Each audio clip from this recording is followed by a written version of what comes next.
जय माता दी दोस्तों। ओम नमः शिवाय। दशा माता हमें अपनी करुणामयी कृपा प्रदान करें और हमारे घर परिवार को स्वस्थ और धन धान्य से भरा रखें। तो आइए माता की कृपा से कथाओं को प्रारंभ करते हैं।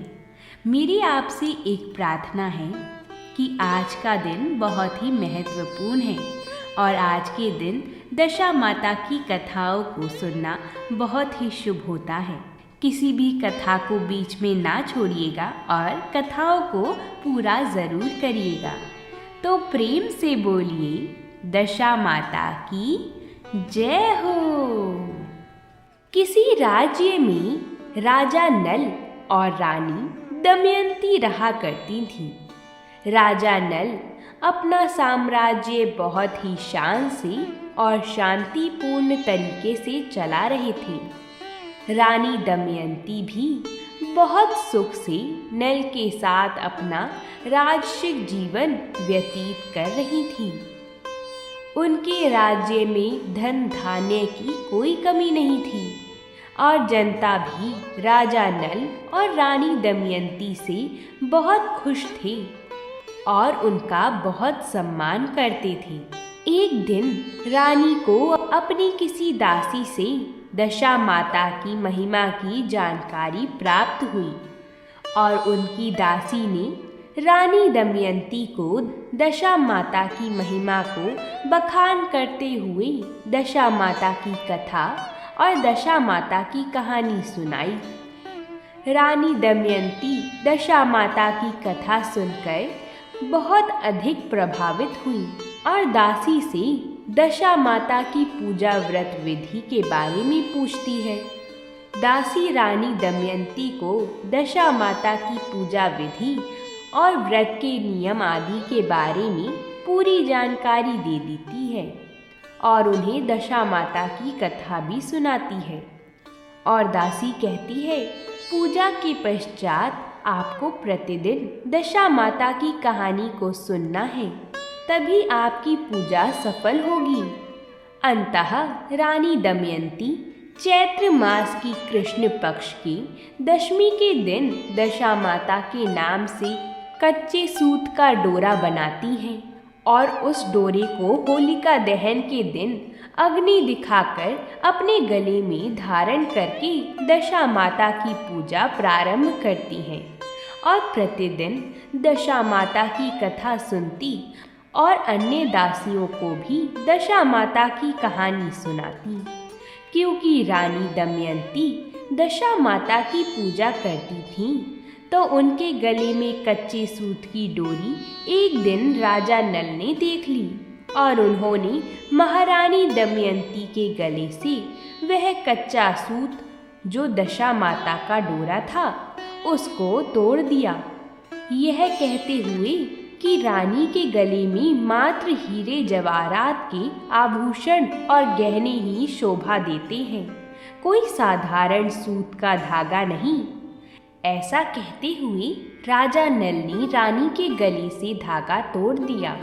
ऐसा देखने पर रानी बहुत दुखी हुई, लेकिन वह आने वाली मुसीबत से बिल्कुल अनजान थी। कुछ समय बीत जाने पर राजा नल की राज व्यवस्था बिगड़ने लगी। दिन प्रतिदिन उनके राज्य की संपत्ति समाप्त होने लगी। इतना ही नहीं, धीरे धीरे करके उनके महल से पत्थर के टुकड़े गिरने लगी। राजा नल और रानी दमयंती को कुछ समझ नहीं आ रहा था कि ऐसा क्यों हो रहा है। अचानक से इतनी ज़्यादा मुसीबत कैसे उनके राज्य और राजमहल पे टूट पड़ी है। दोनों यही सोचकर परेशान थी। राज्य की स्थिति इतनी खराब हो गई कि लोग दाने दाने को तरस गए।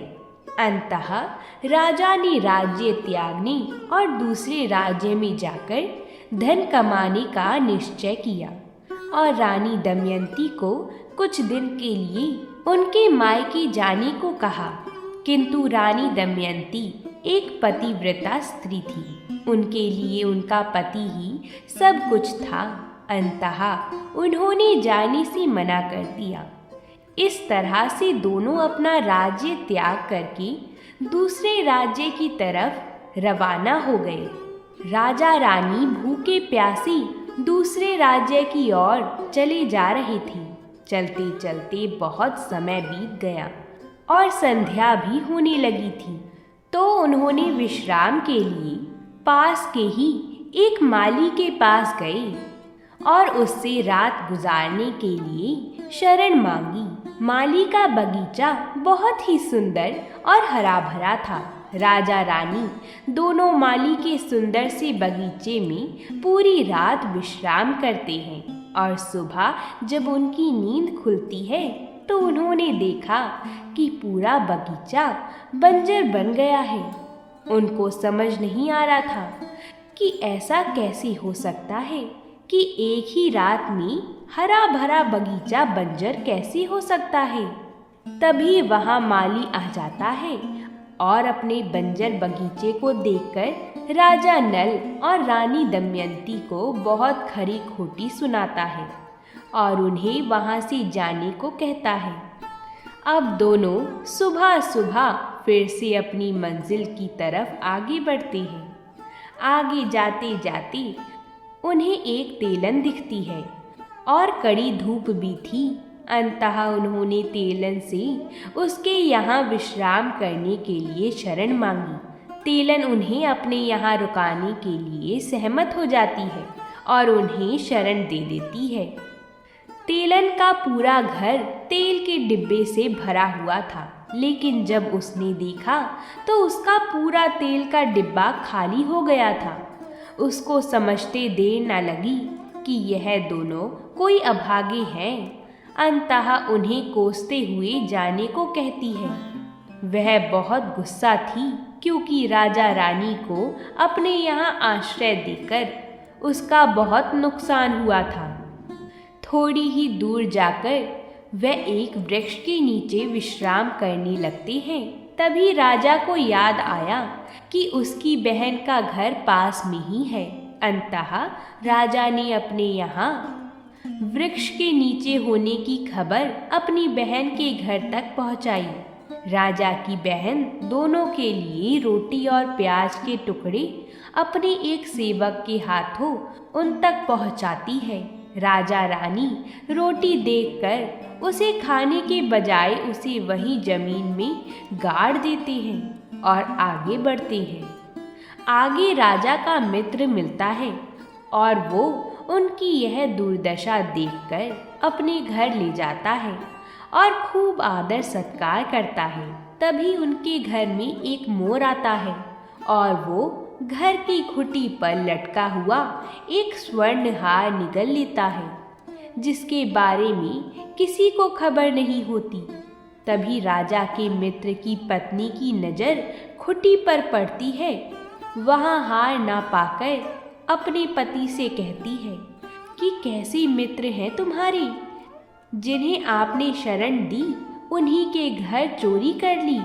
इतना सुनते ही राजा का मित्र उसे चुप करते हुए कहता है कि उसका मित्र चोर नहीं है, आज उसकी दशा सही नहीं है। हो सकता है उसको उस हार की आवश्यकता हो, इसलिए उसने हार लिया होगा, जिसको वो बाद में हमें लौटा देगा। अपने मित्र और उसकी पत्नी की बात राजा नल और रानी दमयंती सुन लेती हैं और दोनों वहाँ से प्रस्थान करते हैं।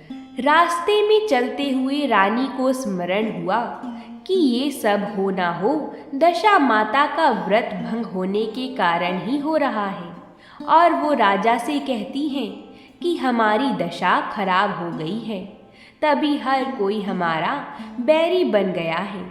राजा भी अब तक सब समझ चुका था, लेकिन दोनों के पास पछताने के सिवाय कुछ भी नहीं था। कुछ दिन की यात्रा के बाद वह एक राज्य में पहुंचते हैं। वहां पर राजा रानी काम खोजकर अपना गुजारा करने लगते हैं। ऐसे ही पूरा साल बीता और चैत्र माह नजदीक आता है। रानी दमयंती दशा माता की कथा पूजा व्रत करने की बात राजा से करती हैं। राजा भी अपनी पत्नी की पूजा के लिए और अधिक मेहनत करना शुरू करता है। राजा जंगल से लकड़ी काटता और उन्हें बाजार में बेचकर जो पैसा कमाता उसी से दोनों का गुजारा होता था। चैत्र मास की कृष्ण पक्ष की दशमी नजदीक आ जाती है। राजा अब और लकड़ियां काटता है और उन्हें बेचकर जो धन कमाता है उसका वह दशा माता की पूजा सामग्री घर लाकर अपनी रानी दमयंती को देता है। रानी होलिका के दिन कच्चे सूत का डोरा अर्थात दशा माता का बेल बनाती है और उसे अपने गले में धारण करती है। इस तरह रानी दमयंती दशा माता की कथा पूजा व्रत प्रारंभ करती है। अब धीरे धीरे उनकी दशा में सुधार होने लगा था। एक दिन राजा की लकड़ियां चंदन की निकली, जिसको बेचकर वह बहुत धन घर लाता है और अपनी पत्नी के साथ दशा माता की कथा पूजा करता है। ऐसे करके दिन बीतते गए और अब राजा बहुत धनवान हो गया था। अंततः वह पुनः अपने राज्य वापस चलने का विचार करता है और इस तरह दोनों राजा रानी अपने राज्य की तरफ रवाना होते हैं। रास्ते में उसके मित्र का घर दिखता है। वह वहां उसके पास जाता है और भोजन करके विश्राम करता है। तभी वह मोर घर में वापस आता है और स्वर्ण हार उगलने लगता है। राजा मोर को हार उगलते देख अपने मित्र को बुलाता है। अंततः मित्र सब समझ जाता है और उसे अपनी पत्नी पर लज्जा आती है। राजा का मित्र उससे अपनी भूल के लिए क्षमा मांगता है और राजा उसे अपने गले से लगाते हुए बोलता है कि इसमें तुम्हारा कोई दोष नहीं है। मेरी दशा ही खराब हो गई थी, इसलिए तुमने ऐसा कहा। राजा अब रानी के साथ आगे बढ़ता है। उसे अपनी बहन का राज्य दिखाई देता है।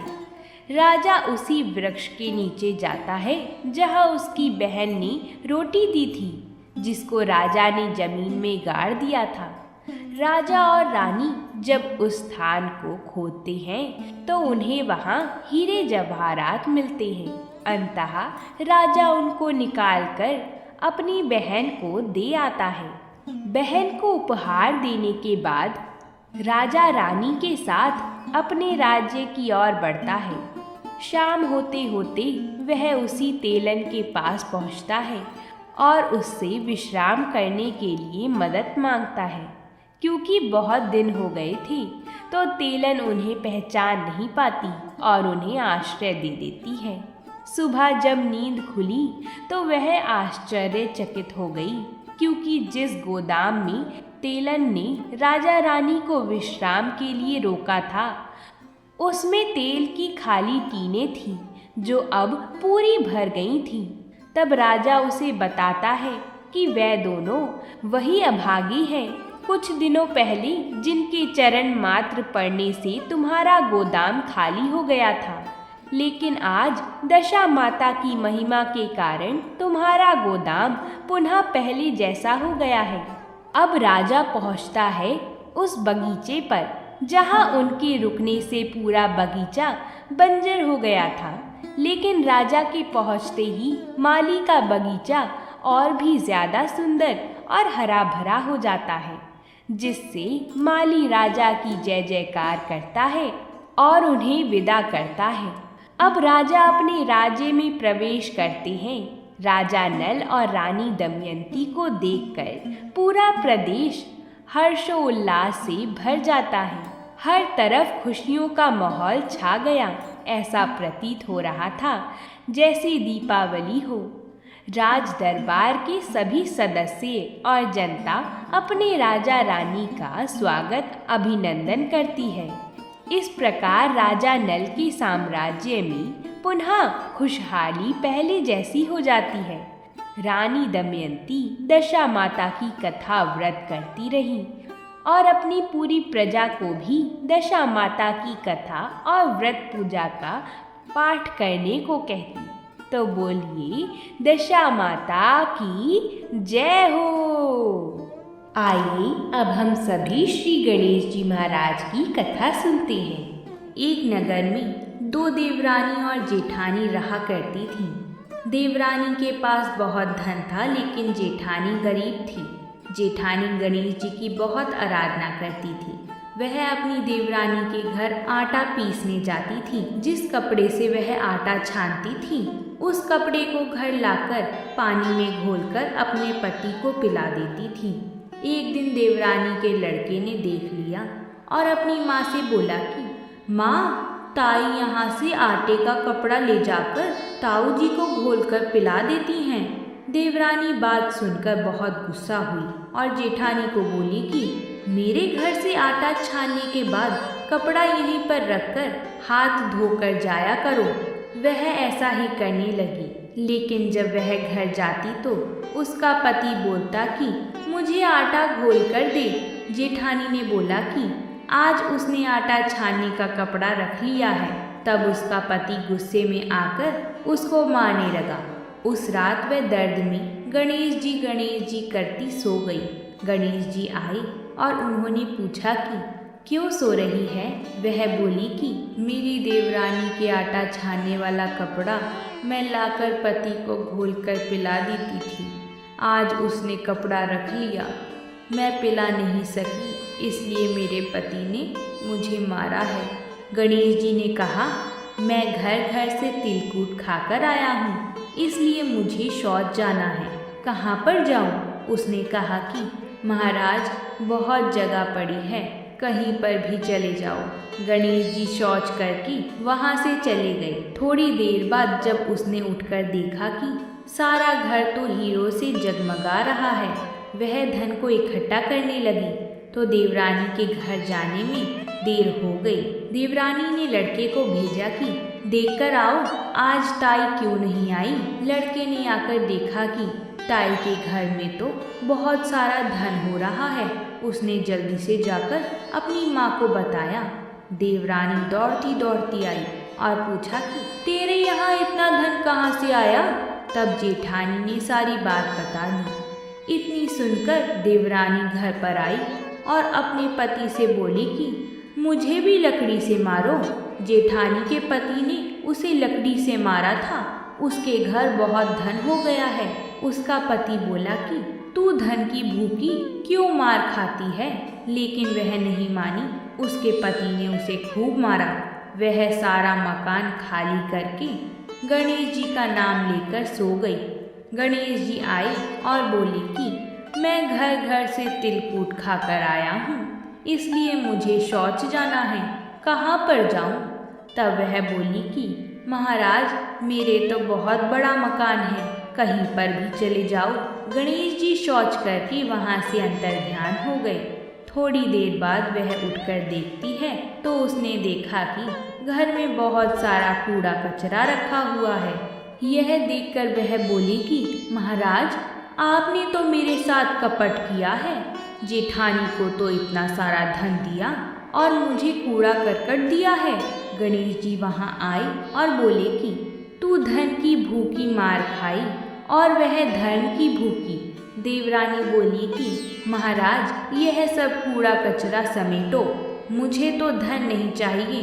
तब गणेश जी ने कहा कि तेरे पास जितना धन है उसमें से आधा जेठानी को दे दे, तब यह सब कूड़ा कचरा समेट लूँगा। देवरानी ने जब अपने धन में से आधा धन जेठानी को दिया तो गणेश जी ने अपनी सारी माया समेटी। हे गजानन गणेश जी महाराज, देवरानी को दिया वैसा किसी को मत देना, और जैसा जेठानी को दिया वैसा सबको देना। विनायक जी की कहानी कहने वाले को, विनायक जी की कहानी सुनने वाले को और हुंकार भरने वाले को सभी के घर धन धान्य से भरना। तो बोलिए गजानन महाराज की जय।